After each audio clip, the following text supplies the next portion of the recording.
división de los síncopes. Hay tres, bueno, yo diría dos, pero esta clasificación es la que más se utiliza. No sé si es la que más se utiliza, pero yo la sigo porque para mí está bien hecha, y en segundo lugar está contemplada en el libro que les sugería al comienzo, el libro de cardiología clínica de mi profesor Soler, mi profesor Valles de Luna, y que clasifica el síncope fundamentalmente en tres grandes grupos.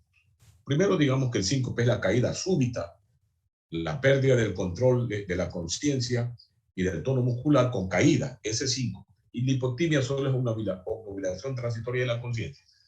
Pero ambos, tanto síncope como la hipotimia, tienen un denominador común fisiopatológico: la disminución de la perfusión sanguínea cerebral, que anula transitoriamente las reacciones metabólicas de las células nerviosas y el paciente se cae.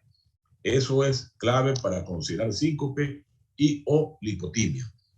Y se clasifican en tres grupos. El síncope de origen cardiogénico, que ya veremos constituye solamente el 25% de todos los síncopes. El síncope que se llaman neuromediados o cardiocirculatorios, que ya veremos son algunos subgrupos. Y el pseudosíncope o síncope no cardiocirculatorio, que nada tiene que ver con la hipoperfusión cerebral, pero que puede simular un cuadro clínico de auténtico síncope. Ya vean lo que les decía rápidamente: el síncope de origen cardiogénico. El síncope de origen cardiogénico constituye el 25% de todos los casos de síncope. Felizmente no es el más frecuente, porque este sí es mortal. Cualquier caso de síncope de origen cardiogénico, ya veremos, sea obstructivo, sea arrítmico o por disfunción aguda de la función cardíaca, el 50% fallecen al año del primer episodio sincopal si no se le resuelve el problema que lo está causando. Pero cuando hablamos del síncope cardiogénico o síncope de origen cardíaco, quiere decir que hay una patología a nivel del aparato cardiovascular que está explicando la pérdida súbita de la conciencia, ¿ya? Felizmente es el 25% solamente de estos. Es la minoría, pero lo ponemos aquí en primer lugar porque son los mortales. En cambio, bueno, aquí veamos las clasificaciones del síncope cardiogénico. Primero, obstructivos. ¿Qué significa esto de obstructivos? Que se produce el síncope porque en el tracto de salida, ya sea del ventrículo izquierdo o del ventrículo derecho, hay una dificultad para la eyección. En el lado izquierdo, por ejemplo, la hipertensión arterial, recuerden, la estenosis y la válvula aórtica, la coartación de aorta, la miocardiopatía hipertrófica, la estenosis aórtica sub y supravalvular, es decir, cualquier situación anátomo-fisiopatológica que determine que la salida de sangre a través del tracto de salida del ventrículo izquierdo está difícil, está dificultada, está obstruida parcial o totalmente. A eso se llaman obstructivos. Y en el lado derecho, por supuesto, la estenosis pulmonar, valvular o infundibular. Cuando hablamos de síncopes cardiogénicos obstructivos, rápidamente metámonos en el subconsciente, que se refiere a patologías que dificultan el vaciamiento por aumento de la resistencia periférica, en el caso de hipertensión sistémica, o por obstrucciones anatómicas, en el caso de la válvula aórtica en el lado izquierdo, válvula pulmonar en el lado derecho. En cambio, también son los arrítmicos, son síncope de origen cardiogénico arrítmicos, que son los que están más ligados a la muerte súbita.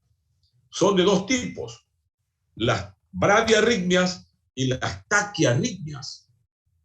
Las bradiarritmias, como su nombre lo dice, son patologías o situaciones clínicas en las cuales la frecuencia cardíaca del paciente está por debajo de la necesaria para que dinámicamente le perfunda el cerebro normalmente. Por ejemplo, un bloqueo auriculoventricular completo de tercer grado, donde el paciente se puede poner a frecuencia cardíaca de 25, 30, esa frecuencia cardíaca baja determina que el riego sanguíneo cerebral sea también bajo, haya una hipoperfusión, y eso le puede ocasionar el síncope y hasta con convulsiones, lo que se llama el síndrome de Stokes-Adams, es decir, convulsiones tónico-clónicas por un problema de taquiarritmia o de bradiarritmia. ¿Ya? Y los síncopes arrítmicos por taquiarritmias son la fibrilación ventricular, la taquicardia ventricular, que el paciente puede estar a una frecuencia de 200 por minuto. Y en esa frecuencia cardíaca no hay llenado adecuado. Y si no hay llenado adecuado, el gasto sistólico es bajísimo, el gasto cardíaco es bajísimo. Por lo tanto, también se queda sin riego sanguíneo el paciente, aunque tenga una frecuencia cardíaca exagerada. Entonces son las taquiarritmias y las bradiarritmias pueden causar el síndrome de Stokes-Adams, recuerden, con convulsiones tónico-clónicas, pérdida del control de los esfínteres, la gente cree que es epilepsia primaria, y lo que tiene es un problema de origen cardiológico que lo lleva a ese cuadro. Yo recuerdo que tenía el caso de me mandaron el caso de una señora, mamá de un ex alcalde de la ciudad de Machala, acá, porque la señora se despertaba en la madrugada convulsionando y se mordía la lengua y se orinaba. Por supuesto, inicialmente los médicos la trataban con un problema neurológico, epilepsia, pero una epilepsia primaria a esa edad es bien infrecuente. La señora tenía 78 años en esa época, ya de esto les cuento hace más de 8 años, tenía epilepsia, decían epilepsia primaria, estaba con antiepiléptico, pues la señora seguía convulsionando. Yo dije, si no es un tumor que está ganando espacio en el cerebro, es un problema cardíaco. Le pusimos un holter del ritmo a la señora, y la señora en la madrugada hacía bloqueos de conducción de segundo grado, MOVIC 2, bloqueo de segundo grado tipo MOVIC 2. Entonces la señora hubo que poner un marcapaso y hasta ahora está viva la señora con un marcapaso. Luego tenemos en tercer lugar los bloqueos cardiogénicos por disfunción aguda, taponamiento cardíaco, un derrame pericárdico severo, o la aneurisma disecante de aorta o una embolia pulmonar a distancia. Ya, estos son los cardiogénicos, los de origen cardiogénico. En cambio acá tenemos, ¿cómo hago para disminuir la pantalla esto? Que está mucho, no sale la disminución de la pantalla. No sale.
Ya, ahora sí. El segundo grupo de síncopes constituyen los síncopes de origen cardiocirculatorio. Constituyen de largo el grupo más frecuente de síncope. El 70% aproximadamente de ellos son de origen cardiocirculatorio. Y de estos, el 70% son los vasos vagales, constituyen el 70% de ellos. Por lo tanto, una persona joven que no tiene antecedente de ninguna patología cardíaca y de repente hace un síncope o lipotimia, la primera opción es que sea de origen vasovagal. La primera opción. No nos perdamos, por favor, lógica en esto. Cualquier persona joven que tenga un síncope o un cuadro lipotímico, es decir, una obnubilación transitoria de la conciencia, la primera opción siempre va a ser vasovagal. o cualquiera de los otros cardiocirculatorios que constituyen el 70%. Pero de este 70%, el 70% al mismo tiempo son vasovagales. De ahí tenemos lo que se llaman los situacionales: deglutorio, miccional, tusígeno, defecatorio, hasta por la risa. Hay gente que tiene lipotimia hasta síncope cuando va al baño, cuando intenta deglutir un bolo alimenticio demasiado exagerado, o cuando va a pujar para orinar en el baño. Es clásico, se levanta y ¡pum! Se cayó en el baño el marido de la señora, y se levanta y lo ve rojo la ceja, alguna cosa. Luego tenemos otro grupo de estos cardiocirculatorios, la hipersensibilidad del seno carotidio, y finalmente, aquí está equivocado, este es hipotensión postural, no hiper, vamos a corregir, es hipotensión postural. Cualquiera de ellos constituye el 70% de los casos de síncope. Y finalmente un 5% de los pseudosíncopes. ¿Por qué digo pseudo? Porque el verdadero síncope o la verdadera lipotimia como tal es la que tienen un sustrato fisiopatológico de hipoperfusión cerebral. ¿Está claro, Erika? Doctora Ponce, ¿está claro? Hipoperfusión cerebral. ¿Ya? Por eso el 5% de los desmayos que la gente llama, o las caídas bruscas, a veces se golpean, se parten las cejas, se parten la nariz, constituyen los pseudosíncopes o los síncopes no cardiocirculatorios. Ahí tenemos en primer lugar la hipoglicemia, que es clásico, ¿no? Por ejemplo, ustedes cuando terminan la clase están a punto un 5, porque vienen aquí sin tomar café. Por ejemplo, la doctora Samantha ni siquiera merendó anoche y no ha tomado café, ya está sudando helado frío aquí delante. Es clásico a los niños, ¿no? Que los llevan a jurar la bandera, es clásico. Le dice, señora, a las 7 de la mañana tiene que traer el niño internado porque vamos a jurar la bandera. Y la mamá lo lleva a esa hora, como ya lo sacan de mañanita de la cama, no tiene tiempo ni que tome el café el niñito, le ponen el terno medio dormido ahí, le ponen un lazo en el cuello y se va el niño a las 7 de la mañana a la escuela. Ahí lo tienen en el patio formado hasta las 11 de la mañana que llegan las profesoras, un solazo, y a las 11:30 yo digo, este se va, y pum, pum, pum, pum, comienzan a desmayarse. Clásico, la hipoglicemia. Esa es una hipoglicémica clásica. Y los otros es por la hipoxia histérica de la hiperventilación que hacemos, la epilepsia primaria, el ACV isquémico, que son, insisto, pseudosíncopes. Si algún mayorcito de 80 años tiene un síncope y con o lateralización motora, la primera opción es que ha tenido un ACV isquémico. Un ACV isquémico. Miren cómo los conceptos cambian en función del entorno del cuadro. Ya, ahora veamos cada uno de ellos. Primero vamos a ver qué. Por ahí está Morales, no está Morales. ¿Qué anda disgustado Morales? Porque Barcelona ganó a ver, vamos a brindar con Morales. Doctora Erika, vamos a brindar con usted también. Usted es amarilla, doctora Erika. Salud, doctora Ponce. Salud. Samantha acá está disgustada, ha sido eléctrica. Está quedada, Samantha. No, doctor. Cuidado, Samantha. Te dejo. 20 veces te quedan conmigo los eléctricos. Ahora han comprado camisetas de Flamengo, todos andan con la camiseta de Flamengo. Toditos andan. Cuidado, te quedas Erika conmigo también. ¿eh? Cuidado, estás quedada. Ya estás quedada, Erika. Cuidado. Vamos a brindar con Erika. Salud por el tiempo Barcelona, Erika. Salud. Qué cara de melecista que tiene Erika. Dios, está disgustadísima. Está disgustadísima. ¿Qué culpa tenemos nosotros, Samantha, de ser el ídolo del mundo? Del mundo. Bueno, seguimos. Vean, vamos a describir cada uno de ellos rápido, algunas características. Doctora Vanessa Arias, buenos días, doctora. Doctora Arias. Buenos días. Está muy elegante ese peinado, doctora Arias. Está muy TikTok. Está bonito, ¿no? Muy bonito. Me alegro, de verdad, la felicito, le queda muy bien. Le queda muy bien. Doctora Marian Paredes, buenos días. ¿Sí tomó café usted, doctora Paredes? ¿Qué haber tomado nada? Si su mamá no le prepara, no ha tomado nada. Doctora Danixa Mena, está muy elegante sus auriculares. Muy elegantes están. En la Bahía valen $3, pero están bonitos, muy funcionales. En cambio, a mí me faltan unos auriculares porque esta computadora vieja. Imagínense el drama, computadora vieja, profesor viejo, ¿dónde vamos a dar? ¿Qué drama? ¿Qué drama? A ver, Eric, que lo... Albán, buenos días. Buenos días, doctor. ¿Tomaste café, Albán? ¿Qué va a haber tomado nada, hombre? La doctora León parece que estuviera pero en la casa de los Adams. Se la ve bien al fondo, se la ve bien, bien oscuro. Doctora Yamilei León, buenos días. Prenda un foquito. Buenos días, doctor. Prenda un foquito. No estamos ahorrando luz, estamos en época de ahorro. Está bien. Doctora Carrillo, buenos días. Doctora Karen Carrillo, buenos días. Doctora Nicole Guerrero, buenos días. Tiene una cara de hipoglicemia la doctora Leslie Nicole Guerrero. Está, según me dijeron por ahí, según me dijo Jessica Cedeño, está dieta estricta. No está comiendo arroz, no está comiendo nada, no está tomando cola. Esta dieta está muy bien. Tiene una cintura de 50 centímetros. Perfecto, ¿no? Muy bien. Muy bien, me alegro, doctora, la felicito. Vamos a brindar con la doctora Nicole Guerrero. Salud, doctora. Un vinito a esta hora no cae mal, doctora. Bueno, vean entonces cómo es el síncope cardiogénico. En primer lugar, como ya les dije, son los mortales. Antes de esto, yo quiero decirles algo. Miren, una de las cosas que los cardiólogos más le tenemos terror es cuando alguien nos trae al consultorio con los antecedentes de síncope, que se ha desmayado. Dice la gente, me desmayé. Y mire, doctor, me golpeé, me raspé la nariz, me rompí la nariz. ¿Por qué? Porque en el protocolo de síncope, en el protocolo de investigación de síncope, entran una serie de pruebas cardiológicas, neurológicas, vasculares, metabólicas, de todo tipo. Y aunque le hagamos todas las pruebas del mundo a la fecha, hoy, que estamos, ¿cuánto, doctora? 23 de agosto del año 2021, más del 20% de todos los casos de síncope se quedan sin diagnóstico etiológico, aunque le hagamos todas las pruebas que comprende el protocolo de síncope. ¿Te dan cuenta de lo complejo que es? Entonces ya lo ponemos y le decimos, si no tenemos etiología, debe ser vasovagal. ¿Se dan cuenta? Y esto no ocurre aquí, ocurre en todas partes del mundo.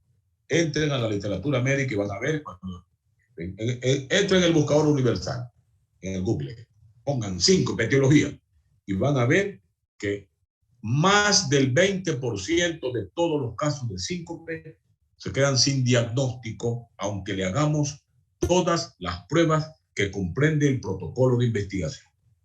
¿Ya? Cuando sospechamos que es un síncope cardiogénico, aquí hay algunas características para sospechar. Ya les dije, felizmente son solamente el 25% de ellos, pero son los mortales. Es decir, el 50% pueden fallecer al año del primer episodio sincopal si no le resolvemos el problema que está causando el síncope. Por ejemplo, en la estenosis aórtica, recuerdan cuál es la trilogía: síncope, disnea, dolor estaginoso. ¿Recuerdan? ¿Qué significaba esa trilogía? El paciente estaba pidiendo recambio valvular. Por lo tanto, si el síncope es causado por una estenosis aórtica valvular y no le cambiamos la válvula, se nos puede morir al año el 50% de ellos. Y vean las características. Los pacientes no tienen síntomas prodrómicos antes del episodio sincopal, es decir, se caen, punto, y están en la clínica donde se partieron las cejas, se partieron la nariz, se mordieron la lengua, se orinaron. No hay síntomas prodrómicos. ¿Cuántos casos de accidentes aviatorios, de accidentes de tránsito serán ocasionados porque el paciente tiene un síncope mientras va a manejar? ¿Se dan cuenta? Qué difícil es saber, ¿no? De repente va manejando un síncope y puede que vuelva en sí en 15 segundos. Pero imagínense, en un avión perder el control 15 segundos significa estrellarse contra cualquier lugar. O un carro va manejando un transporte interprovincial, imagínense en la sierra o en cualquier parte. En 15 segundos significa rodar un par de kilómetros siquiera y se puede matar él y los que va conduciendo y a los que va llevando en el carro. Es decir, no hay síntomas prodrómicos. Felizmente, la duración del episodio sincopal es corto en el síncope cardiogénico. No dura más de un minuto. Se autolimita, pero durante la duración del síncope se pierde el automatismo respiratorio y se pierde el automatismo cardíaco. Es decir, se queda sin actividad cardíaca y sin automatismo respiratorio. Por eso que el paciente puede ponerse pálido y después hasta cianótico. La recuperación es total y espontánea. Al minuto, ¿qué pasó? ¿Qué pasó? Se levanta y se recupera como que no ha pasado nada. No hay, por lo tanto, después del episodio, algún drama post-sincopal, sino que el paciente como que no ha pasado nada. Y mínimo se recupera en el hospital, o se despierta con un parche en la frente, o ensangrentado porque se partió la nariz o la frente. Este es el síncope cardiogénico. Mientras que el síncope cardiocirculatorio, vamos a describir fundamentalmente el vaso vagal, porque es el que representa el 70% de todos los cardiocirculatorios. Perdón un ratito.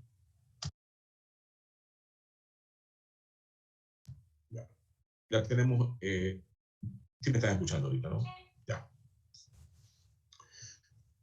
Ya, entre los síncopes cardiocirculatorios, que constituyen el 70% de todos los síncopes, y de ellos es el vaso vagal el más frecuente, vamos a describir cómo es el síncope de los vasos vagales. Dice la literatura además que en toda la población mundial, por lo menos hasta un 30% de ellas ha tenido alguna vez un episodio, o sincopal o lipotímico.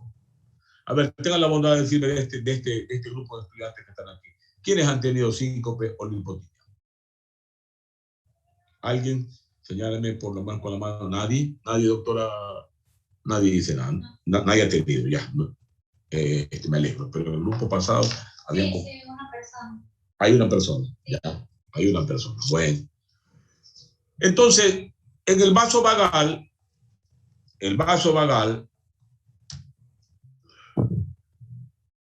que siempre es la primera opción cuando el paciente no tiene antecedentes cardíacos.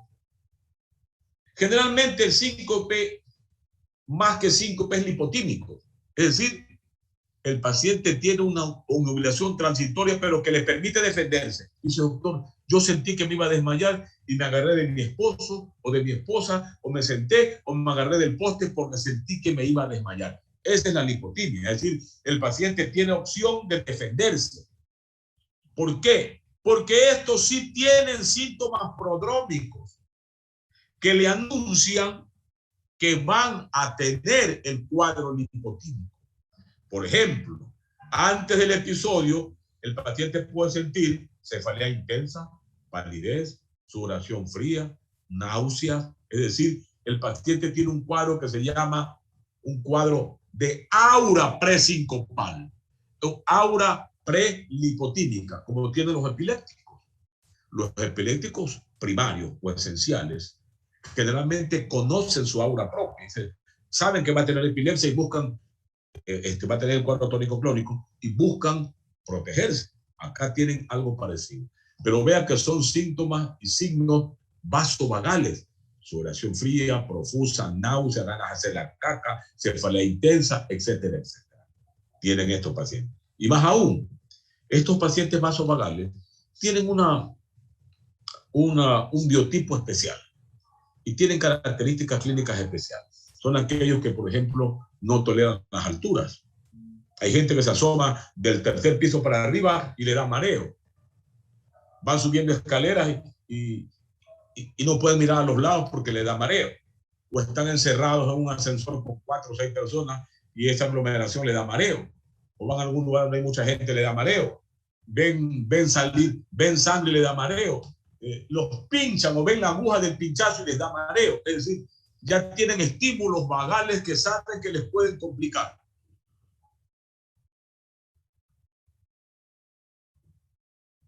Ya, ¿quedó claro esto, señorita Mena?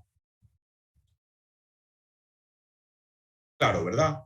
A diferencia de los que tienen síncope cardiogénico, que no tienen síntomas prodrómicos, aquí tienen todo este cuadro clásico que le permite tomar precauciones para no golpearse súbitamente.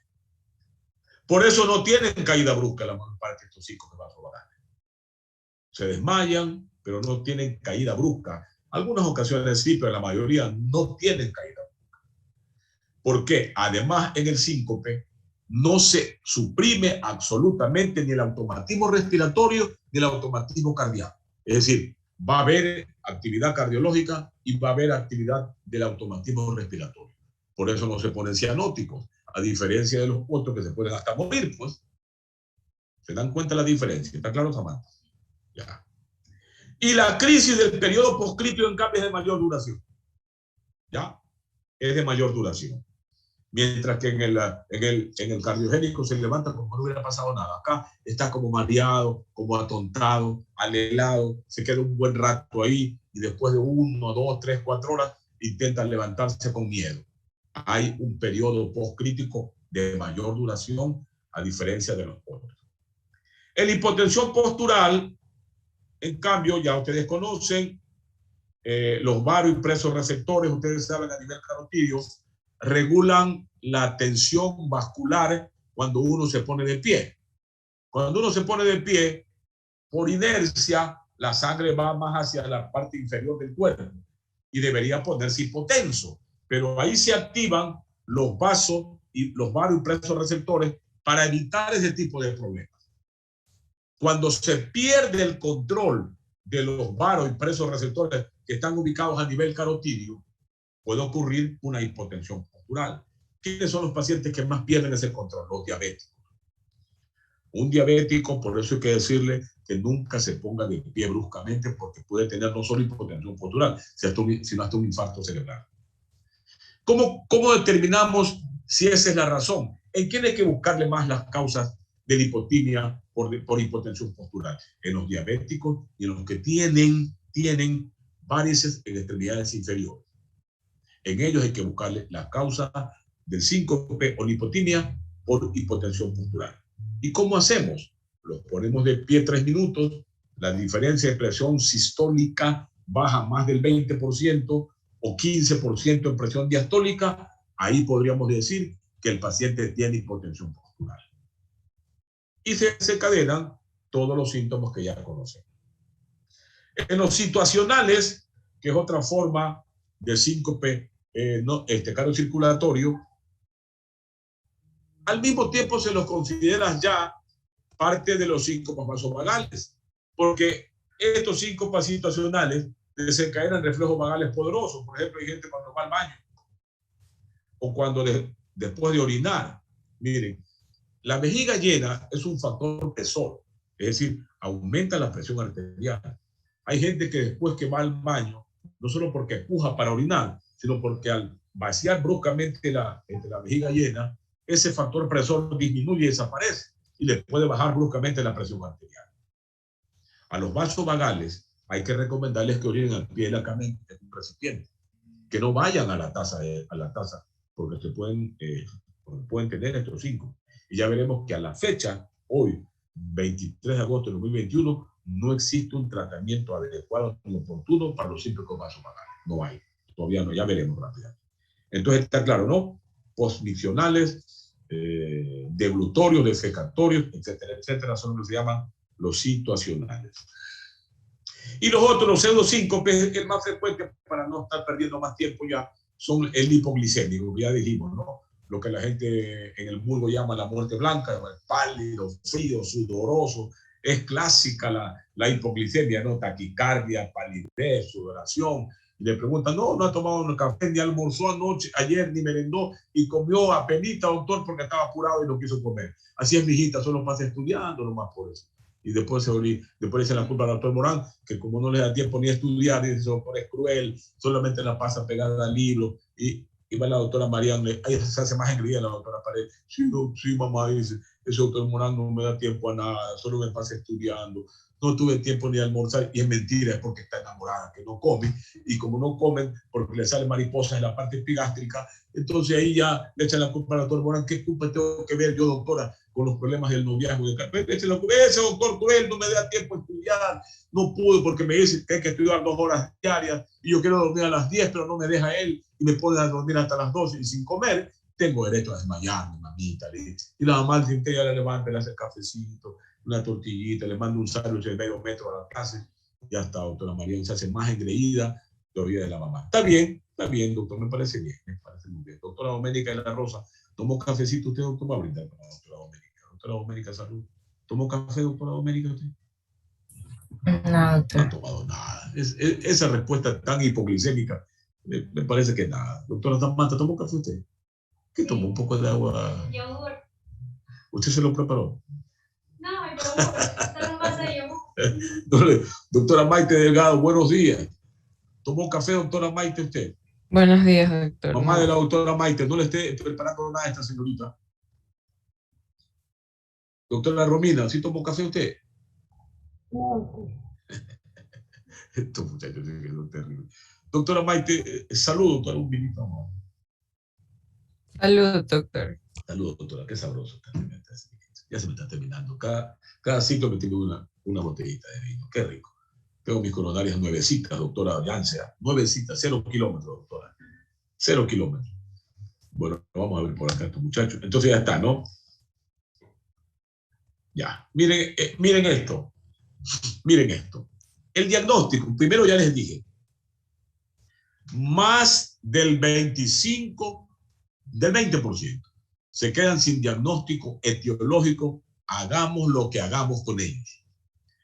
Aunque cumplamos el protocolo más estricto, ya verán que son un montón de pruebas cardiológicas, neurológicas, metabólicas, bueno, un montón de pruebas. Más del 20% se quedan sin diagnóstico etiológico. Pero de manera general, digamos, miren, que la historia clínica y el examen físico detenido, vean, entrega hasta el 40% del diagnóstico. Por lo tanto, en síncope, el método oro de diagnóstico es el clínico. Basta que le pregunte, disculpe, ¿usted tiene una? Sí, yo tengo una estenosis aórtica. Ya está el diagnóstico. ¿Para qué le vamos a hacer otra cosa? Ya está. Lo que tiene que hacer es que prepararse para cambiar esa mano. No, doctor, a mí me dijeron que tengo una enfermedad de la familia, que le dicen miocardiopatía hipertrófica. Ya está. ¿Qué le vamos a hacerle? Lo que ya les dije en clase. O la ablación septal con alcohol o la miomectomía parcial del seno. ¿Se acuerdan que ya hablamos de eso? Por lo tanto, una buena historia clínica generalmente nos da el diagnóstico hasta en un 40%. No, doctor, porque yo le tengo terror a la sangre. Cuando veo sangre me desmayo. Ya está, ¿para qué va a estar pidiendo? El TIL test, que es el test, que es el examen que se hace es el test del balanceo en la vesa basculante para ver si es vasovagal o no. Ya veremos aquí, hemos hecho el cardiología. ¿Ya? De ahí viene, bueno, vamos al protocolo de cardiología. ¿Qué le hacemos en orden? Primero, el holter del ritmo, para saber si no tiene un bloqueo de conducción nocturno o tiene una arritmia que sea el responsable de su síncope. Pero miren cuánto entrega, solo hasta el 4% de diagnóstico. ¿Por qué? Porque si durante el holter no hacen síncope, nos quedamos sin información. ¿Se dan cuenta? La prueba de esfuerzo nos entrega un 5%. Miren, ya van 2 pruebas cardiológicas. Holter del ritmo, prueba de esfuerzo. Es decir, el electrocardiograma dinámico. Acá y la prueba de esfuerzo. ¿Por qué? Porque hay muchas arritmias que se desencadenan con el esfuerzo. Mínimo lo ponemos en la banda sin fin y nos comienza a hacer extrasístoles multifocales. Ya está. La razón de su síncope es una arritmia. Mínimo isquémico, que está un foco arritmogénico por tu coronariopatía, desencadenando la arritmia y el síncope. Ya está el diagnóstico. Pero ¿qué más se le puede hacer en cardiología? El ecocardiograma Doppler color. Vean, solo entrega hasta el 10%. Se dan cuenta que sumando el eco, sumando la prueba de esfuerzo y el holter, están por debajo del examen físico y de la historia. El eco, porque el eco nos puede decir, no sabía qué era, que no tenía una patología, no, se ha sido una estenosis mitral severa. Ahí está la causa del síndrome. Ha sido una estenosis aórtica, ha tenido una estenosis supravalvular o una coartación de aorta, ha sido una hipertrófica, ya está el diagnóstico, el eco nos da, pero solamente nos entrega hasta el 10% del diagnóstico. Y también se hace el estudio electrofisiológico en cardiología, para ver si es una arritmia, que el otro va y le hace un mapeo por todo el endocardio ventricular, para ver si no hay un foco ectópico. Imagínense meter un catéter por ahí. Y nos entrega hasta el 10% del diagnóstico. Y finalmente, en cardiología tenemos lo que se llama el TIL test o el test del balanceo en mesa basculante, que nos permite poner al paciente en varias posturas 90 grados, 120 y 160 grados para ver si se reproduce el síncope. Si se reproduce el síncope, quiere decir que fue vasovagal. Es exclusivo para el diagnóstico diferencial de síncope vasovagal, el TIC-test o el test en mesa basculante que tenemos aquí nosotros en Cardiolab. Y ya veremos más adelante, tenemos más de 150 casos de eso ya, con una positividad del 60% aproximadamente, como dicen los libros, ya veremos. Entonces miren todo esto. Si no hay nada aquí en cardiología, ya pasamos a neurología, que es la electroencefalografía, para ver si es epiléptico primario. Y si no hay nada ahí, el neurólogo le pide la resonancia magnética nuclear ahora, simple y contrastada. ¿Se dan cuenta? Y si no hay nada ahí, bueno, vamos a buscar si no es un diabético, vamos a la etapa metabólica. Pidámosles pruebas de tiroides, pidámosles pruebas del OMA o resistencia a la insulina. Bueno, se dan cuenta que por qué le tengo terror cuando alguien viene a mi consulta con un cuadro de síncope. Es una cosa bien compleja, muy compleja, muy compleja. Se quedan aún así, después de gastarse más de $20,000 aquí, se quedan sin diagnóstico etiológico hasta el 20% de los pacientes. Vean lo que les decía aquí, vean lo que hicimos en Cardiolab, por si acaso aquí está, esto es Cardiolab. ¿Ah? Esto fue hecho en Cardiolab. Vemos acá. No, este es otro. Vean acá. Este es de mi laboratorio. Vean, acá tenemos a mi colega que es socia conmigo aquí, la doctora Iliana Gómez, y el TIC-test lo hizo otro socio, David Álava. Ya David no está con nosotros, pero la doctora Gómez sí sigue con nosotros. Vean, este era un muchacho, miren, Jarrín, que nació en el 85, venía en esa época, pues debe tener actualmente unos por 30 y pico de años, este aquí tiene como 6 años hecho este TIC-test. Venía con síncopes a repetición, vean, 5. Vean, lo refirió la doctora Jarrín. Le hicimos, tenía aquí aparentemente un PR corto, pero vean después que lo pusimos a ver, yo creo que cuando lo pusimos a 120 grados, vean lo que empezó a hacer. Miren cómo comenzó a prolongarse acá. Y vean estas historias. Tremendas historias. Si ven las historias y continuó las historias que casi nos mata de miedo. Mira, siguió en asistolia, ya como que estuviera muerto. Miren, y recién como a los 40 segundos de la asistolia volvió a latir. Se dan cuenta cómo nos ponemos en tensión porque tenemos que estarle dando masajes y todo ahí. Y a los 45 segundos aproximadamente de haber hecho la asistolia, empezó otra vez a latir. Diagnóstico, síncope vasovagal. Este es en Cardiolab. Aquí tenemos otro caso, miren, el doctor Yepes nos hizo, y este cambio tenía lipotimia solamente, miren, este nació en el 96, en esa época que lo hicimos, hace 4 años, pues tenía también como unos 20 años recién, ya, y miren acá, hizo la asistolia, pero más corta. Miren la asistolia. Después de que lo pusimos a 160 grados, hizo esta asistolia, diagnóstico etiológico, síncope vasovagal. Síncope vasovagal.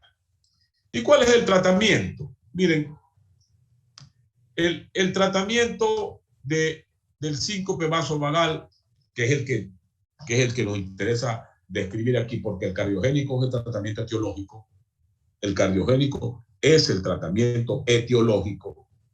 Nos entendemos un poco en los vasovagales, que son el 70% de ellos. Si es persona joven, sin antecedentes de ninguna patología, no duden que ese es vasovagal. No dudemos que ese debe ser vasovagal. Casi seguro que es vasovagal. No hay un tratamiento fijo a la fecha. No hay, por favor, no existe.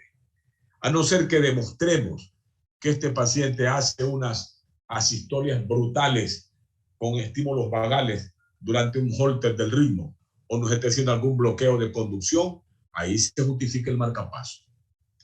Y ponerlo solo a demanda para que se prenda cuando el paciente baja la frecuencia cardíaca por debajo de una frecuencia crítica. Si no, no le resuelve nada. Si no es esa causa, no le resuelve nada. Hay un montón de otras cosas, se le dan beta bloqueantes, ninguno de ellos a la fecha, hay uno nanodrina, creo que se llama, bueno, un producto que no hay en el Ecuador, que efectivamente inicialmente fue como un placebo, creo yo, pero finalmente otro fracaso y no se ha demostrado ningún fármaco a la fecha que sea capaz de tratar con eficacia los síntomas vasovagales. No hay. Son personas con un biotipo clásico, un poco delgadinas, por ejemplo, y disculpa por favor, Samantha, no quiero hacerte poner incómoda. Si por ejemplo Sami me hiciera una lipotimia, ella es delgadita, pero no es tan alta. Los vasovagales son un poco más altos, delgados, un poco delgados, pero un poquito más altos.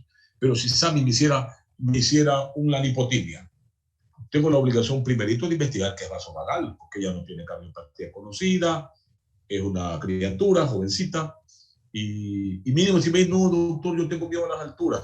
Tengo miedo a las alturas, yo no me subo nunca en esa taranita de ahí que en el ¿cómo se llama eso que viene? La aerovía, porque me da mareo cuando me subo a la aerovía y me quisieron llevar al panecillo en Quito y casi me mareo casi me muero de la altura. Es decir, ya tiene un comportamiento vagal. Por supuesto que la primera opción es que sea vasovagal.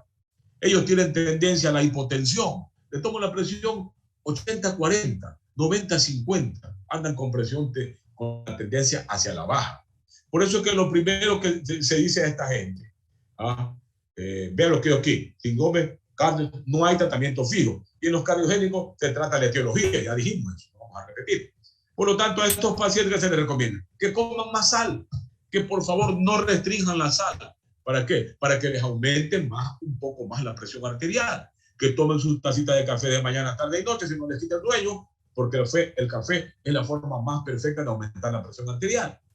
En cambio, por eso los hipertensos, en cambio, que van al otro lado, se les restringe la sal y se evita que tomen mucho café, porque son hipertensivos. ¿Está claro? Primera medida. Si no tiene café, el té, la tebaína también es un hipertensor, y que utilice unas medias para evitar que cuando esté de pie, la sangre por gravedad se le acumule en las piernas. Y si se le pone unas medias, no es necesario comprar esas medias antivaricosas, a no ser que sean varicosas, porque son caras y apretan mucho. Hay unas medias que venden en los comisariatos, llaman las medias SLAPS, S-L-A-K-S, SLAPS, que valen $2 o $3, que llegan hasta la rodilla y que son perfectas para los pacientes vasovagales. SLAPS de Ingesa se llama, que va muy bien y valen $2. Entonces ya tenemos medidas caseras, que coma un poquito más de sal, que coma queso, que todos los quesos tienen sal, unas 3 tacitas de café al día, si no quiere café puro, el americano que llaman ustedes que son cafeteros, por lo menos un cafecito un poquito cargado con leche de mañana, tarde y noche, o su tacita de té, ¿ya? Para que le aumente discretamente la presión arterial. Muchas veces solo esas medidas caseras, si es por hipotensión el vasovagal, ya, o si no lo suprime, por lo menos se espacian más los episodios vasovagales. Luego tenemos, ay madre mía, sí, no tenemos el resto, pero bueno, voy a decirles algo aquí. No sé si me ven bien, ¿verdad? Ya. Actualmente hay algunas medidas que se llaman de contracción isométrica, medidas de contracción isométrica, que nos permite darle a estos pacientes vasovagales alguna alternativa para que no se nos desmayen de manera repetida. Primero, la contraposición muscular de los músculos del brazo, así. ¿Sí se ve lo que estoy haciendo, por favor? Ya, hace esta contraposición y por favor tenga por lo menos hasta un minuto haciendo fuerza de contraposición. Usted cuenta mentalmente hasta 60 y afloja, y después al revés.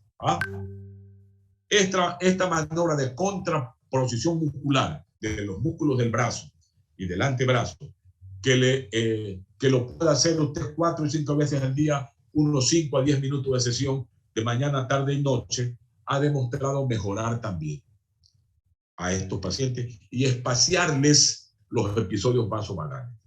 El otro es cruzar las piernas una encima de otra, pero haciendo presión de la pierna que está encima sobre el cuádriceps del músculo inferior. A ver, no sé si se me ve ahí, no se ve. Pero cruzar las piernas, ¿te dan cuenta lo horrible que son las clases digitales que hay? Créanme lo que es una cosa deprimente para nosotros. Yo me acuerdo en clase presencial, sacaba a los chicos a la pizarra, las poníamos a las modelos del grupo y le hacíamos hacer la prueba de la presión del músculo cuádriceps de las piernas contralateral. Entonces, pone la pierna una encima de otra, ahí se ve, ¿verdad? Doctora, se ven los brazos ahí, ¿no? Sí. La pierna una encima de otro, como que ha cruzado las piernas cuando está sentado, pero que haga presión la pierna sobre el cuádriceps de la pierna donde está sentando la otra pierna. Y eso así mismo, 30 segundos en una pierna, 30 segundos en la otra pierna, y esa maniobra hágala, por favor, o pídale que lo haga 4, 5, 6 veces en el día. Y la otra, que no lo va a poder explicar por aquí porque no hay cómo, es que usted para ejercitar posturas vagales y que se vaya adaptando el paciente a las posturas vagales, que no le desencadenen el cuadro, usted se acerca, aproxímese a una pared, por favor. Aproxímese a una pared, se pone a 15 centímetros en la pared, abre las piernas y solo ponga la espalda en contacto con la pared. ¿Y se me ve, doctora? Sí. Solo la espalda en contacto con la pared. Y están las piernas separadas de la pared 15 centímetros y abiertas unos 30 o 40 centímetros. Y ahí manténgase con los ojos cerrados por lo menos 30 segundos. Por lo menos 30 segundos. Esa postura o eso, repítalo por lo menos 20 minutos de mañana y 20 minutos de noche. Si tiene tiempo, también hágalo al mediodía. O dígale a su paciente que lo haga al mediodía. ¿Cuál es el objetivo de esa postura que le estoy diciendo? Que se adapte a posiciones vagales para que después esa postura que adopte no le produzca el síncope. Eso a la fecha, queridos muchachos, son las únicas medidas que le podemos aplicar a los pacientes vasovagales. Yo tuve un paciente acá, no les he traído. Miren, ahí se ve claramente el laboratorio de cardiología invasiva, dice, ¿no? Cardiología, ¿sí ven el slide ahí? ¿Sí ven el slide ahí? ¿Sí ven? Ahí se lo ve claramente, ¿no? Para que vean que no les estoy mintiendo. Ahí está, miren, ahí se ve Cardiolab, que es mi laboratorio. Ahí está TIL-TEST. Este trabajo, doctora Cedeño Quimí, buenos días, qué gusto poder verla. A los tiempos la veo, doctora, buenos días. A ver, choque el puño, doctora, buenos días. A los tiempos la veo, doctora, buenos días. Buenos días. Doctora Ochoa, buenos días. Doctor Guillén, buenos días. ¿Cómo está usted? Doctor. Vamos a brindar con el doctor Guillén. Un poquito de vino, doctor Guillén. Saludos, doctor. Usted lo veo contento, usted veo que está por Barcelona. Lo vamos a dar un vinito, un sorbito de vino en base al triunfo. Salud, doctor Guillén. A la doctora Ochoa no, porque menor de edad no le podemos brindar el vino. Ya la mi doctor no me le brinde vino a mi hijita, que ella solamente toma en la Eucaristía.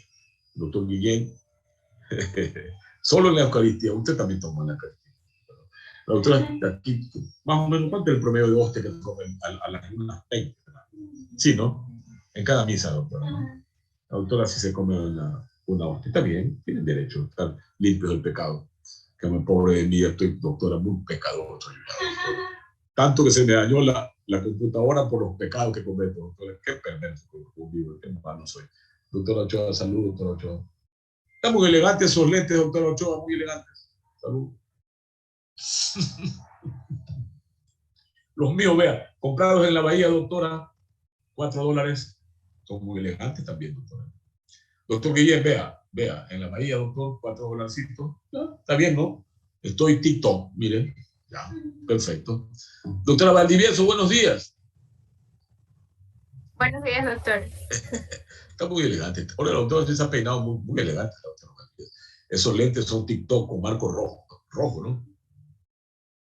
Está elegante. La doctora Cedeño está hipoglicémica. La doctora Cedeño que está hipoglicémica.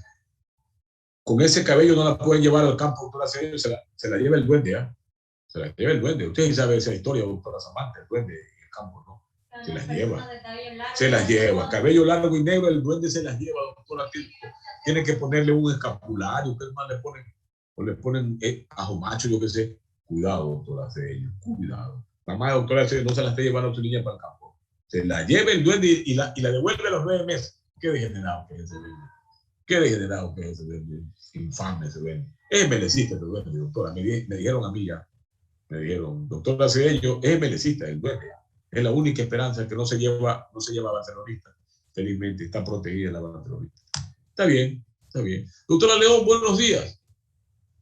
Y el doctor Pérez, ¿por qué no prende la cámara, doctor Pérez? Está con esas gafas elegantes ahí. Prenda la cámara, no sean malos. Brian, prende tu cámara, hombre. Listo, doctor, ya le enciendo un minuto. Doctor Estrada, prenda su cámara. Que está acostado todavía. Estos muchachos se levantan a las 10 de la mañana. ¿Qué han puesto? Han puesto un bolsito de yogi ahí. ¿Qué han puesto? Doctora Rengifo, prenda su cámara. Doctora Melanie Rengifo Calderón, prenda su cámara, doctora. Doctora, a ver si le fue la cámara, Estefan. Listo. Doctora Vanessa Elizabeth Briceño. Buenos días. Doctora Sonia Cárcamo, buenos días. Buenos días. Buenos días, doctora. Por acá, ¿quién está? No, hay pocos chicos, son más señoritas, ¿no? Sí. Sammy, son más señoritas, ¿no? Parece el colegio de Guayaquil, este parece. Doctora Danixa, parece el colegio de Guayaquil, este. Puro muchacho. Doctor Adrián, parece que está en medio de pura chica nomás. Escoja, ahí está Erika, mire la Erika. A ver, mándale un saludo a Erika. Erika Ponce. Erika, ahí está Adrián, mira, te quiere enviar un saludo. Un saludo a los estudiantes de medicina, Uno hace una genuflexión, ¿cómo está usted, compañera? Qué gusto en verla. Así tiene que ser, ¿no? Como estudiante de medicina. Qué gusto en verla, compañera. Felices latidos sistólicos. Qué buen llenado diastólico tiene usted. Esos son los piropos que hacemos nosotros en medicina, doctora. Qué bonita glándula pineal tiene usted, doctora Karen Carrillo. Me encantan sus capilares del cuero cabelludo. Tenemos que hacer, doctora, piropos médicos nosotros, doctora. No podemos. Usted no acepta, doctora Erika, piropos de otra naturaleza. Solo piropos médicos. Qué linda mancha melánica tiene usted en su piel, de no sé cuántos poros mundiales. Así tenemos que hacer esos discursos, doctora. No podemos darle un piropo. Cuidado, Adriana. Vas a dar un piropo a los matemáticos. Usted mide 90, nada de eso, porque te pongo cero. Nada de Pepe Adrián, nada de eso. Nada de esos piropos matemáticos. Usted mide 90, 60, 90, todo con voz ronca y acá tenemos que hacer todo un poema médico. Doctora Erika, qué linda melanina tiene su piel. Así tiene que ser usted, hombre. Y van a ver que Erika hasta lo busca el siguiente día. Dígame, doctor, otra vez ese piropo melanínico que me dijo por computadora. Aquí Sammy, ya me dijeron, a mí un piropo así, me dice Sammy. Está bien, Sammy, me alegro mucho, muchachos, no se inspiran. Doctora Danixa, ¿alguna vez le han dado un piropo médico a usted, así, piropo médico?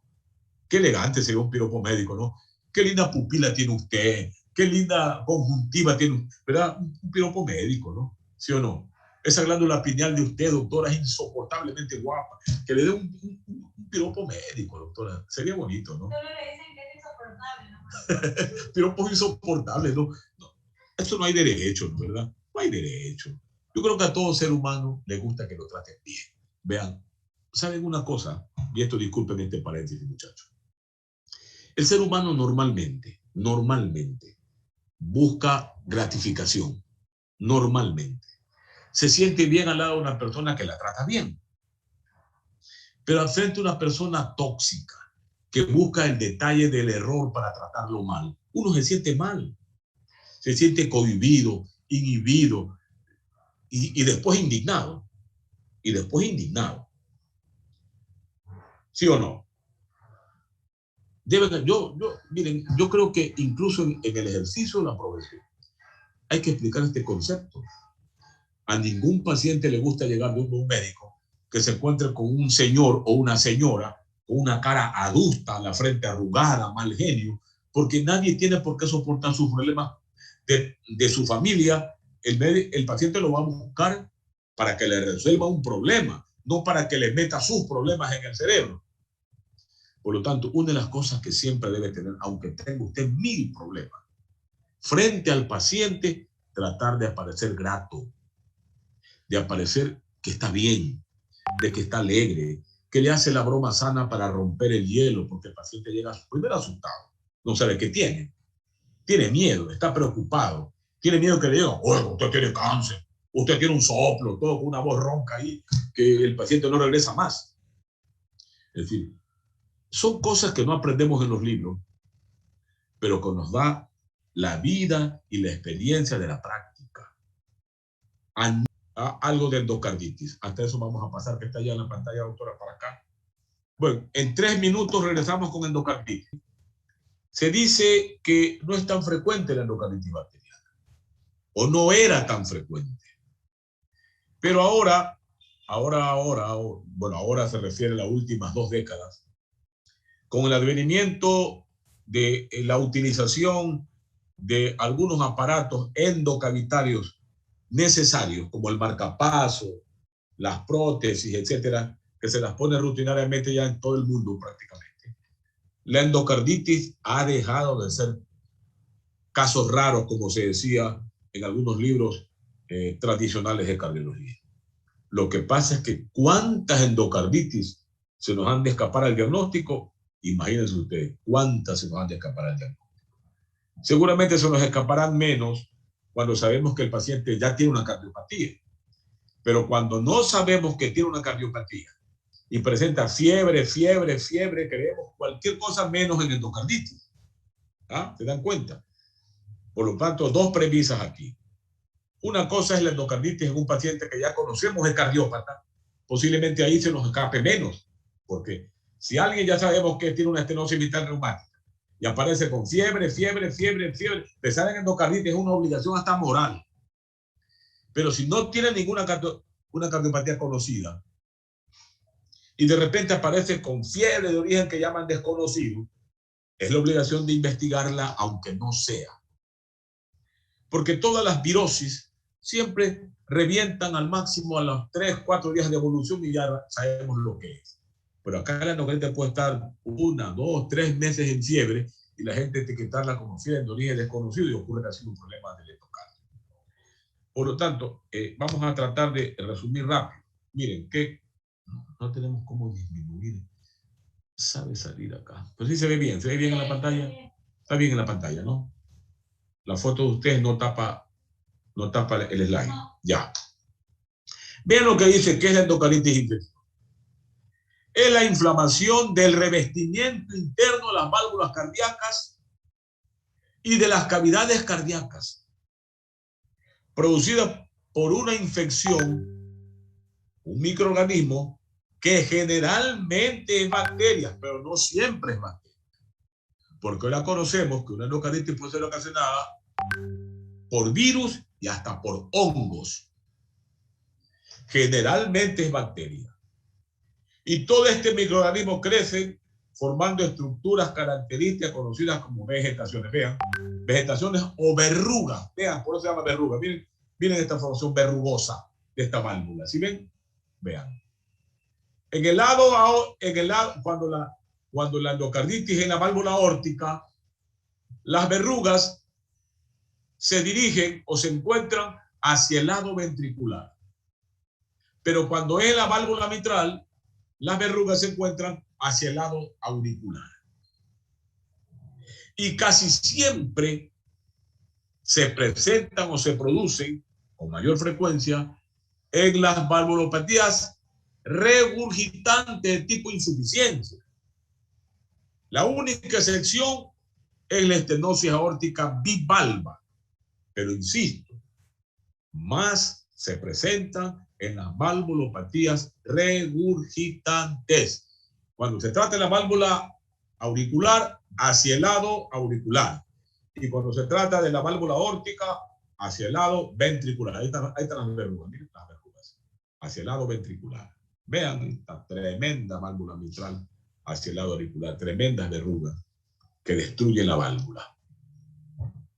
Y vean, aquí hay algunas cosas más. Esto, no sé si está acá. Bueno, después vemos esto. Rápidamente, porque no. Vean, ¿Cómo se puede pescar esto? ¿Cómo la consideramos de acuerdo al mecanismo en el cual nos infectamos? Se llama nosocomial, ustedes conocen eso. Cuando se pesca o se adquiere una enfermedad infecciosa, cuando ha estado hospitalizado más de 48 horas, es decir, la pescó en el hospital. Eso se llama endocarditis nosocomial, la que se pesca en los hospitales, como las neumonias nosocomiales. Ustedes saben que los hospitales son una verdadera caja de Petri. Ahora la gente tiene terror de ir a los hospitales por el COVID. Dice, ya está puro COVID. Y no están tan equivocados. Los hospitales actualmente, bueno, no actualmente, siempre han sido foco infeccioso. Por eso que ir a un hospital a visitar a alguien hay que hacerlo con mucha precaución. Ahora menos. No ir a los hospitales es preferible, solo si está enfermo. Porque puede pescar desde el punto de vista nosocomial, no solamente en este caso de endocarditis, cualquier otro proceso infeccioso. La bacteria nosocomial es una cosa, hay muchos pacientes con COVID que se complicaron porque en el hospital pescaron una neumonía nosocomial y se complicaron más del COVID más un problema bacteriano agregado. Y no nosocomial cuando los síntomas aparecen antes de las 48, es decir, ya vino infectado. ¿Ya? Y la tercera, asociada al abuso de drogas en pacientes que previamente no han tenido ninguna patología del corazón. Esto es clásico, ¿no? Imagínense, yo estaba ya en Barcelona hace 28 años ya, y ya en esa época llegaban criaturas de 16, 17 años con sida y endocarditis, imagínense, en esa época, y con callos de lo que se pinchan en la vena. Usted les veía el antebrazo y le veía realmente cicatrices de las punturas de la jeringuilla, una cosa terrorífica. Yo recuerdo que en una playa que recién vi por ahí que la estaban promocionando allá, lo primero que usted leía en las paredes de los bares donde estaban, cuando vaya a la playa, cuidado con las jeringuillas enterradas en la arena, porque los drogadictos están en la playa, cuando viene la policía, entierran la jeringuilla en la arena, y usted se puede pescar un sida facilito ahí, imagínense, si se hinca con una jeringuilla de esa. Después la sacan, la lavan, yo que esté con alcohol, con agua, y se vuelven a pinchar, imagínense, vuelven a pinchar. Es una cosa realmente, encuentran ustedes guiñapos humanos a los 16, 17 años. ¿Cómo será ahora? ¿Cómo será? Usted va a un bar, hay baños que están en la parte inferior del bar, y sube corriendo porque están en fila pinchándose todo el mundo en los baños. Eso hace 20 y pico de años. ¿Cómo será ahora? Imagínense, ¿cómo será ahora? A los que menos les interesa terminar con la droga son a los dueños del poder, porque la droga transforma en un verdadero guiñapo indolente a los muchachos. ¿Qué cambio puede aspirar una persona que ya no responde a su voluntad sino a la droga? Por eso a los que menos les interesa convertir la droga son a los grandes grupos económicos que manejan el mundo. Ellos más bien promueven la droga porque les dan plata y encima porque la juventud perdida en la droga no es peligro para sacarlos del poder. La juventud en las calles reclamando derechos, a ese le dicen terrorista, tira piedra y lo estigmatizan. A ellos les interesa la juventud metida en drogas, que no es un peligro para ellos. ¿Se dan cuenta? Ay, bueno, esto lo vamos a ver porque si no, no vamos a terminar. Miren la incidencia. Acá hablaba en esa época. Esto ha cambiado mucho. 3 a 7 casos por cada 10.000 personas al año. Yo no creo que ya no sea la realidad. En el Ecuador, claro, felizmente por acá todavía no tenemos esas drogas pesadas, carísimas. Acá todavía la marihuana y la cocaína no pura, que la envuelven o que la mezclan con almidón, la mezclan con harina de dice cuánto, se meten a los pulmones una cocaína no pura encima que le hace pedazos encima de los pulmones. No hay todavía la heroína, la LSD, que ya es la droga que utilizan los jóvenes en Europa, que los transforman en verdaderos esperpentos humanos. Esperpentos humanos. Yo creo que eso ha crecido. Bueno, en Estados Unidos, ustedes saben, ¿no? Tienen el cinismo de hablar de la lucha contra las drogas cuando ya tienen 50 millones de consumidores. Y se llenan la boca diciendo, sí, vamos a poner bases para controlar el tráfico, cuando lo que tienen que controlar es que no consuman allá su juventud. y son los que más consumen droga. ¿Cuál es el país que más consume droga? Los Estados Unidos. Es una locura la droga. Por lo tanto, esto que está aquí, tómalo con pinzas. Yo creo que es más. 14, puede ser, pero creo que más en la juventud. Más frecuentes en hombres que en mujeres, evidentemente, ¿no? Más drogadicción hay en los varones que en las mujeres. Esto es una cosa terrorífica, terrorífica. Bueno, entre la etiología, miren. Los propios microorganismos que son los causantes de la infección del endocardio, ya sean válvulas, ya sean defectos septales, 6A, 6B, o las endartereteritis, la coartación de aorta, etcétera, etcétera. Nos permite al mismo tiempo clasificar a las endocarditis en varios grupos. Primero, la endocarditis aguda, aquella que tiene menos de un mes de evolución. Menos de un mes de evolución. Generalmente ese tipo de endocarditis es ocasionada por virus, por bacterias más agresivas, los grupos de los estafilococos aureus, que en menos de un mes le destruye la válvula y puede matar al individuo. Esas se llaman endocarditis aguda, infecciosa aguda, menos de un mes de evolución. Mientras que la subaguda, que tienen de 6 meses para abajo de evolución, y la crónica, más de 6 meses de evolución, son las ocasionadas generalmente por el Streptococcus viridans, que es menos agresivo y que le da un cuadro abizarrado de fiebre, inapetencia, hiporexia, pérdida de peso, pérdida del apetito. El paciente se está consumiendo en medio de un cuadro febril. En cambio, el de acá, fiebre, y en menos de un mes lo liquida. El paciente artralgia, mialgia, no quiere comer nada, y el soplo porque le está destruyendo la válvula. Este es un cuadro dramático que lo termina en menos de un mes si no lo diagnosticamos a tiempo. Acá nos puede dar hasta un año de plazo de saber, ha sido endocarditis, le pueden buscar un montón de causas, a alguien se le prendió el foco, oye, no es un cultivo, y ahí le sale positivo cuando el asunto era, estamos pensando de otra cosa. Claro que investigar fiebre no es tan fácil. Recuerden ustedes ahora, pues tenemos mucho dengue, mucho COVID, muchas cosas en las que pensamos primero. Seguramente no pensaremos en endocarditis ante un cuadro viral inicial actualmente, porque tenemos más el COVID y más el dengue, pensamos más en ellos. Pero si es un tipo que tiene una patología conocida y debuta con fiebre, peor si es después de ver al odontólogo, haberse hecho una maniobra urológica, una maniobra ginecológica, por favor, no hay que perder de vista que puede ser endocarditis. Y le podemos salvar la vida si es que hacemos el diagnóstico oportuno. Y entre estos dos grandes grupos, vean la cantidad de bacterias que pueden causar la endocarditis, gran positivos y gran negativos, pero también por hongos y hasta difteroides, todo esto. Estos dos grandes microorganismos, grupos de microorganismos, son las que nos permiten, insisto, clasificar a la endocarditis en aguda, subaguda y crónica. Y realmente, ¿qué son las verrugas? Como para que entendamos un poco qué es lo que puede destruir la estructura del endocardio, especialmente las válvulas, o hacer un acceso en el agujero de la 6A, o hacer un acceso en el agujero de la 6B. Primero, claramente se ha demostrado que hay una presencia de inmunocomplejos que permite un depósito de fibrina, ojo, fibrina inicialmente.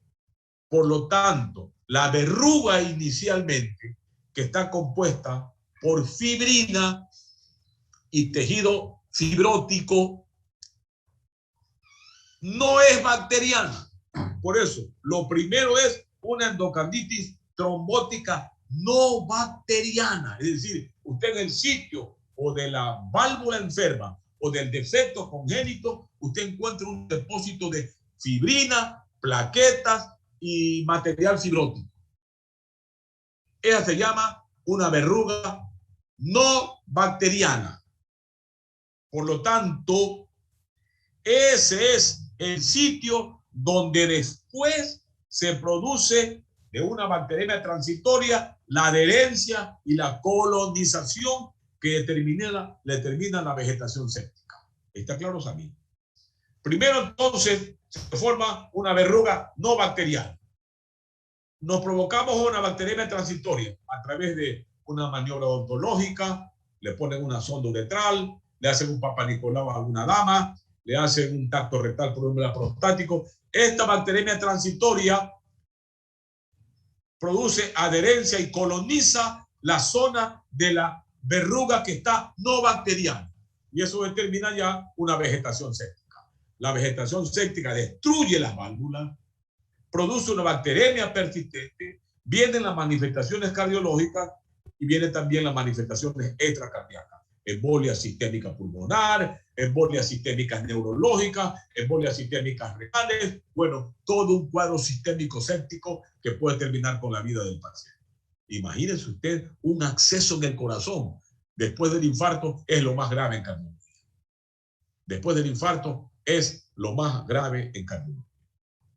Y seguimos, por eso vean, ¿cuál es el cuadro clínico lo más frecuente que vamos a encontrar para sospechar?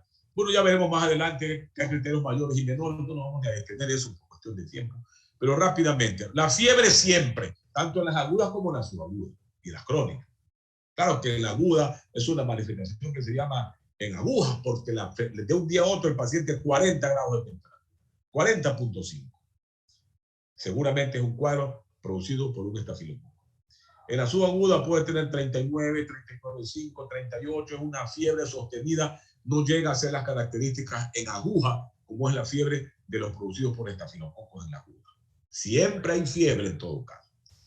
En el caso de que esté colonizando una válvula, el soplo siempre está ahí. Por lo tanto, el soplo cardíaco regurgitante es una característica que junto con la fiebre debe obligarnos a pensar que posiblemente estemos ante un caso de endocarditis. O sea, dos cosas. De hecho, son criterios mayores. Fiebre y soplo para sospechar de endocarditis. Si aún así no pensamos, porque puede que el que no sabe es como el que no ve. Están ahí gritándole el diagnóstico y usted, pero de repente le aparecen eventos embólicos de origen, de origen desconocido o entren sepsis de origen desconocido. Bueno, y no será endocarditis, por ahí siempre hay un lúcido que yo me acuerdo, siempre uno aprende, ¿no? Cuando yo era estudiante de medicina, los decanos eran personas que uno los veía como un personaje extraterrestre, ¿no? Llegaban con un terno impecable, olían a perfumes a 20 cuadras, venían, pero el decano parecía de vidrio, era intocable, era el señor decano. Llegaba el señor decano y todo el mundo se ponía de pie, ¿no? El respeto que inspiraban, ¿no? ¿Se dan cuenta con lo que tenemos ahora? ¿Ah? ¿Se dan cuenta con lo que tenemos ahora? Era un respeto, pero casi mitológico. Viene el decano, casi no acostumbraba a ir a ningún lado. El decano va a llegar al departamento de fisiología. Dios mío, arréglalo, píntalo, trapéalo que va a llegar el señor decano. Por lo tanto, era un personaje inalcanzable para cualquiera. Generalmente eran médicos de mucho prestigio. Eran médicos cuyo ejercicio profesional era de un prestigio. Yo me acuerdo, Carlos Unido Guzmán, uno de los mejores cirujanos que había en la ciudad, era decano de la facultad. Era un hombre afable, pero se lo veía inalcanzable. Llegaba con unos ternos de esa época, de lo que ahora debe costar $3.000, ¿no? O el maestro Carlos Palau Jiménez, tremendo fisiatra, el maestro de la fisiatría ecuatoriana. Era el decano de la facultad. El último que hizo el pabellón Palau, que se llama, fue el doctor Carlos Palau Jiménez. Un hombre con una mente privilegiada, pero afable, pero inalcanzable por su forma de ser. Me acuerdo que un decano de esos, imagínense esto hace 35 años siquiera, cayó con fiebre. Y el señor decano está con fiebre. Todo el gremio médico estaba al servicio del decano. Pues. Imagínense, el decano de la facultad era como el presidente de la República. Una opinión de un decano de la facultad. Ahora imagínense, todo el mundo opina sobre la vacunación menos la facultad. ¿Cuál es la postura de la facultad frente a la vacuna? A ver, ¿nos vacunamos o no? ¿Qué dice el decano de la facultad sobre la vacunación? Y por último, aunque diga, ¿quién diablo le va a escuchar lo que dice? Entonces este hombre cayó con fiebre. Todos los mejores clínicos de la ciudad atendiendo en el Seguro Social. porque estaba el decano ahí. Y de repente, nuestro maestro, que era el profesor de medicina interna, dice, vamos a ver al decano que está ingresado aquí en el hospital, y yo lo estoy viendo. Solo estábamos con él 6 estudiantes, éramos poquitos, y fuimos. Por supuesto, pues no, el decano le habían puesto la sala más elegante del seguro, y estaba con nutricionistas a la orden, imagínate usted el decano. Y no sabemos de dónde viene la fiebre que tiene. Y un estudiante que era brillante, brillante, ya en esa época, yo me acuerdo que en voz baja dijo, ¿y no será un absceso hepático mediano? Dijo él. Y el profesor lo escuchó el profesor. Mira, absceso hepático mediano, en el señor decano, ¿qué le pasa a usted, caballero? Dice, el señor decano tiene derecho a tener fiebre por otras cosas, pues. De las montañas rocosas, de la picadura de la araña, yo qué sé, pero del absceso hepático mediano, eso es para la chusma, más o menos. Eso es la gente muy pobre, él no va a tener eso. El muchacho agachó la cabeza, pero dijo, pero yo creo que es absceso hepático mediano, dijo de nuevo, despacito. Bueno, hace 35, 40 años acá no había pues ni eco, ni había nada, ¿no? Por ahí de repente hacían las pruebas radiológicas y en Quito, alguien había llevado un eco que parecía un radiotransistor. Recién en Quito, un profesor que acaba de fallecer tenía un eco que lo podía llevar a cualquier parte. Y como era el decano de la facultad, el rector hizo el trámite personal para que le traiga ese eco y le tome un eco, porque el profesor ya había dicho por último, a la final puede ser acceso a práctica mediana, después de que nuestro compañero dijo. Hicieron el eco y efectivamente era un acceso hepático mediano que tenía el señor decano, como que un decano no puede tener amebas, imagínense en esa época, ¿no? O como que un decano no puede tener ascaris lumbricoides, yo qué sé qué tendrá actual, debe tener hasta pseudomonas. Entonces imagínense, acá la fiebre de origen desconocido, tenemos la obligación de pensar en que podría ser una endocarditis bacteriana. Y miren las embolias a distancia, ¿no? Ya esto casi no se ve, las manchas de Janeway, que se llaman, ya no se ve. Miren las manchas de Rob, de las embolias sépticas. Acá está, miren, parece esto, miren todas estas nódulos de Orles, miren las hemorragias subconjuntivales, miren estas hemorragias, estas manchas. Yo recuerdo que tuvo un caso parecido, creo que les conté. Llegó una señorita afroamericana, creo que les conté, que tuvo llegó al hospital convulsivando. Llegó convulsivando. Y con un soplo y 40 grados de temperatura. Claramente con una hemiplegia izquierda. Por supuesto, todo el mundo pensó hemorragia subaracnoidea. Pero siempre hay gente lúcida, ¿no? Había un residente de terapia intensiva, un lojano, recuerdo tanto, que estudiaba mucho, y él era R2, yo ya era R4 de terapia intensiva. Y conversamos. Entonces me dice, yo creo, dice maestro, que esto puede ser una endocarditis, porque tiene un soplo, escúchele, tiene soplo. Y efectivamente tenía un soplazo, y terminó siendo una endocarditis en la válvula mitral, operada y resuelto su problema. Una chica afroecuatoriana de unos 28 años de edad. Y todo esto ya no se verá porque la evolución natural de ahora ya no permite con tanto antibiótico. Ahora rápido le metemos, aunque no sea, va al boticario y le da un antibiótico y el otro le da. Y por lo tanto el cuadro ya no tiene la evolución típica. Ya no verán muchas manchas de rojo. Mejor que sea así, ¿no? Porque esto es cruel.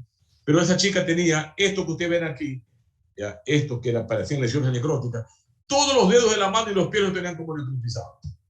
Y era por embolias sépticas de la endocarditis bacteriana. Uno de los métodos, vamos a ver lo que más nos interesa, ¿no? Desgraciadamente no podemos. Uno de los métodos diagnósticos importantes, complementarios aquí, efectivamente es el examen de laboratorio, ¿no?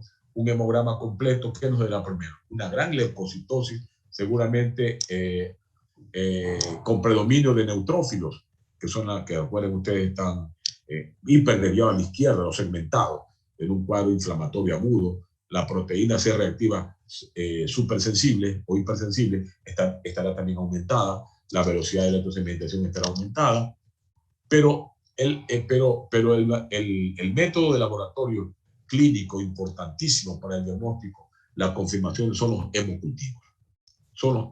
Vean lo que les digo aquí, ¿no? La leucocitosis, elevación a la izquierda, la PCR ultrasensible, ¿ya? Que se eleva a las 4 o 6 horas, la alteración del seguimiento urinario, bueno, todo esto que está acá. Pero los hemocultivos son realmente imprescindibles para el diagnóstico definitivo de endocarditis bacteriana.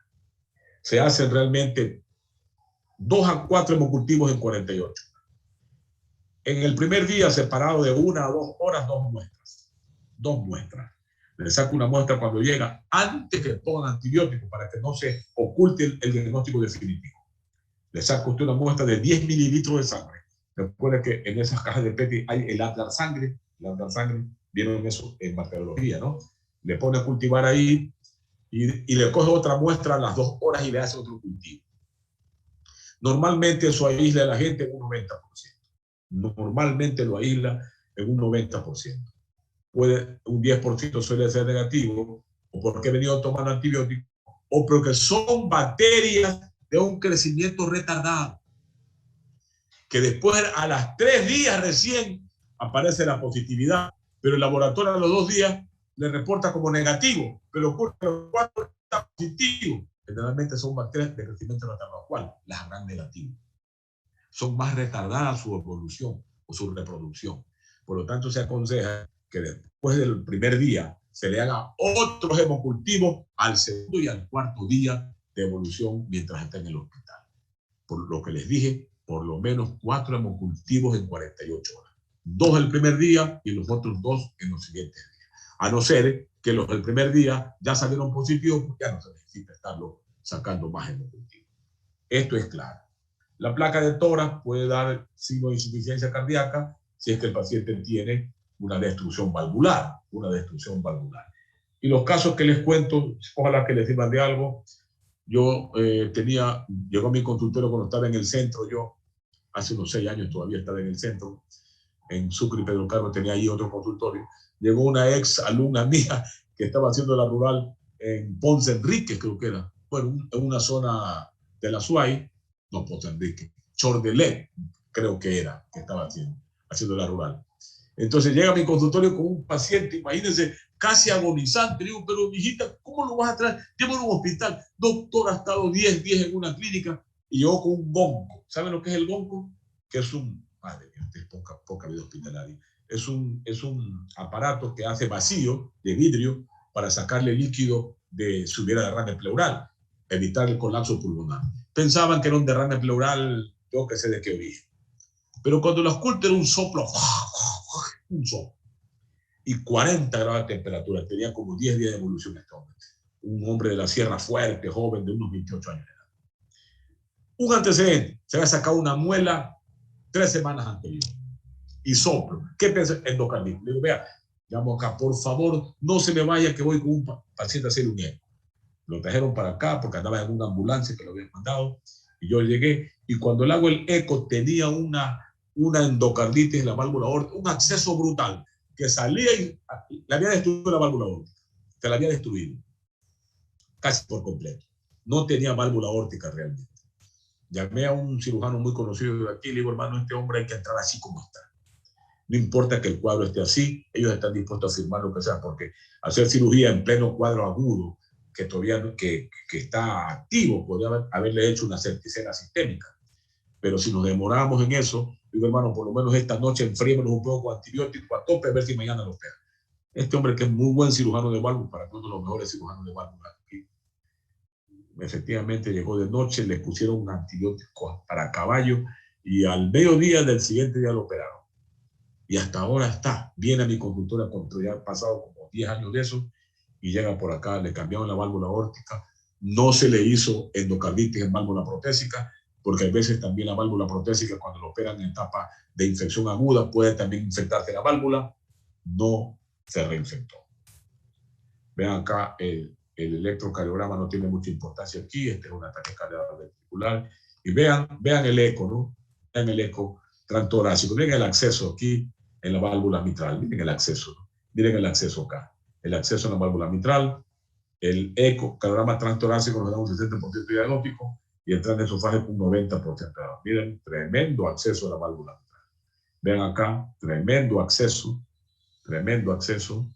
una cosa tremenda, ¿no? Tremenda. Y miren esto todo, una cosa Esta es la válvula aórtica bicúspide, con un acceso ahí de la aorta bicúspide y con una insuficiencia valvular aórtica brutal por esto. Estos son los criterios mayores. Rápidamente, rapidito, el hemocultivo positivo para endocarditis, un criterio mayor fundamental. Ya está. Ya está. No hay nada que perderse. Segundo, el signo de afección endocárdica, el soplo. Tercero, el ecocardio. Ya está. Son los tres criterios mayores. Hemocultivo positivo, soplo y el ecocardiograma positivo para endocarditis. Y los criterios menores, bueno, ahí cardiopatía predisponente, fiebre, temperatura mayor de 38 grados, émbolos o émbolos periféricos de la piel o en la mordida, como lo que vimos hace un rato, son los criterios menores. La mortalidad global es hasta el 25%, la mortalidad de la endocarditis valvular nativa es un 15 a 20%, requiere cambio valvular, 90-95% con endocarditis derecha del drogadicto se cura con antibióticos.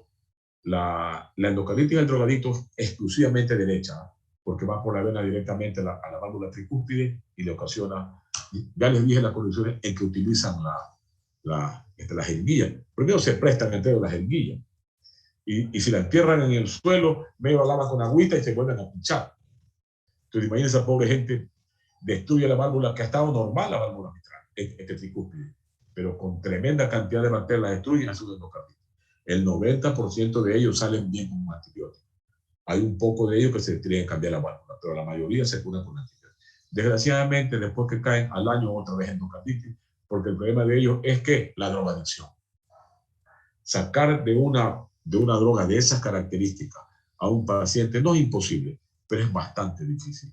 No es lo mismo la marihuana, que son drogas suaves, blandas que llaman, que la LSD, la heroína, que se pinchan, es una cosa imposible casi de salir.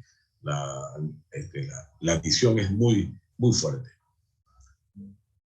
Lo que le digo acá, el recambio valvular que hizo mi amigo en fase activa de la enfermedad es rara, pero se la puede hacer.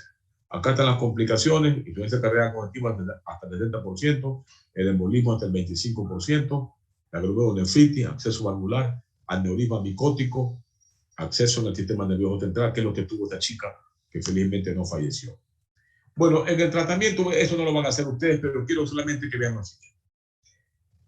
Hasta que llegue el hemocultivo o hasta que llegue la identificación de la bacteria, esto sí pueden hacer ustedes, por eso es muy hay que tener aquí. Hasta que llegue el nombre o la identificación de la bacteria que está causando el problema endocardítico, hay un esquema universal que se lo puede utilizar, especialmente en los que no son alérgicos a la penicilina. Es la penicilina G-sódica, no la benzatínica, la G-sódica con amikacina o gentamicina, ambas endovenosas. La penicilina G-sódica la podemos utilizar 6 millones endovenosos 3 veces al día, o sea, cada 8 horas. En total le damos 18 millones en 24 horas. Y le acompañamos de gentamicina endovenoso 160 miligramos en 24 horas. Eso hasta que llegue el hemocultivo. Ese tratamiento sí lo puede hacer usted. No tiene que ser cardiólogo. Pero ya cuando llegue el hemocultivo, por supuesto, tendrá que dársele los antibióticos, que actualmente hay muchísimas cefalosporina de tercera y cuarta generación, los derivados del imipenem, del meropenem. Bueno, actualmente hay antibióticos, desgraciadamente, con una creciente resistencia bacteriana, porque utilizamos tan malos antibióticos que estamos provocando una resistencia bacteriana creciente que está llevando al traste la era de los antibióticos. Pero hasta que llegue el hemocultivo que le estamos haciendo al paciente, ese esquema, 6 millones de mañana, tarde y noche, o en 24 horas, son unas 18 millones, y amikacina, si es amikacina, 500 miligramos en 24 horas endovenoso, y si es gentamicina, 160 miligramos endovenoso al día. Con ese esquema de gran negativo y gran positivo, el paciente podría esperar hasta que llegue el hemocultivo. Si es alérgico a la penicilina, le damos cefalosporina.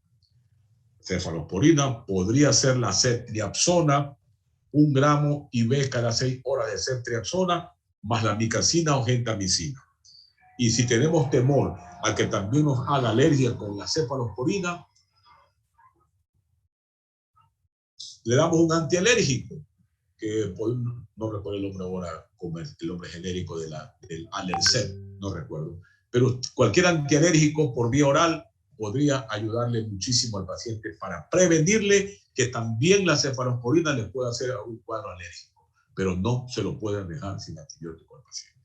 Bien, hasta ahí, disculpen por favor esta forma tan rápida que hemos revisado este caso tan bonito que es de endocarditis, pero bueno, alguna idea creo que les ha llegado, ojalá que les haya llegado alguna inquietud por lo menos, el mensaje final. Fiebre, soplo y un cuadro dramático clínico de compromiso, por favor, no pierdan de vista la endocarditis. Si es un paciente que ya tiene antecedentes, una cardiopatía conocida, ya no duden, esa es una endocarditis.